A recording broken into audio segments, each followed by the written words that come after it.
హైదరాబాద్లో వ్యాపారవేత్త ఇంట్లో పనిచేసే నేపాల్ పనివాళ్లు దోపిడీకి పాల్పడ్డారు. దంపతులకు మత్తుమందు ఇచ్చి డబ్బు నగలు ఎత్తుకెళ్లారు.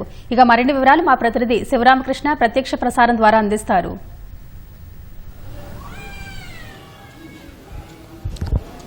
రైట్ నరీషా, హైదరాబాద్లో భారీ చోరీ జరిగింది. దీనికి సంబంధించినట్టు వివరాలు చూస్తే కనుక హైదరాబాద్ కాచిగూడలకు సంబంధించినటువంటి ఒక వ్యాపారవేత్త ఇంట్లో పనిచేస్తున్నటువంటి నేపాలీ గ్యాంగ్ ఏదైతే ఉందో వాళ్ళు భారీగా బంగారంతో పాటు 3 కోట్ల రూపాయలు చోరీ చేసినట్టుగా పోలీసులు ప్రాథమికంగా గుర్తించారు. వివరాలు పరిశీలిస్తే కనుక హైదరాబాద్ కాచిగూడకు సంబంధించి ఒక వ్యాపారవేత్త ఇంట్లో గత కొద్ది రోజుల క్రితం నేపాలీ గ్యాంగ్ ఏదైతే ఉందో వాళ్ళు ఇందులో పనికి కుదిరారు. పనికి కుదిరిన తర్వాత వాళ్ళతో పాటు నమ్మకంగా ఉంటూనే వాళ్ళని నమ్మించారు. గత రాత్రి వ్యాపారవేత్తకు సంబంధించి హేమరాజ్ అతని పేరు, వ్యాపారవేత్త హేమరాజ్తో పాటు వాళ్ళ కుటుంబీకులు కూడా రాత్రి భోజనంలో మత్తుమందు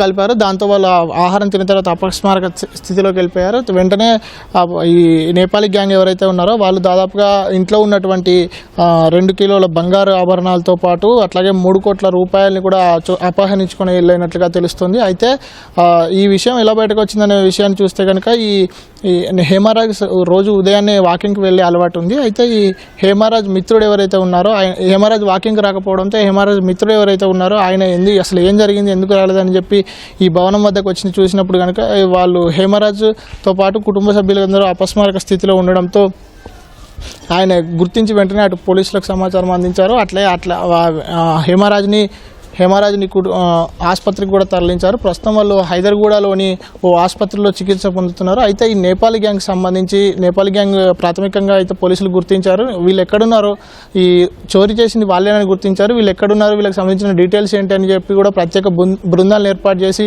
పోలీసులు అయితే వాళ్ళ గురించి గాలిస్తున్నారు. అటు వీళ్ళ ఆరోగ్యానికి సంబంధించి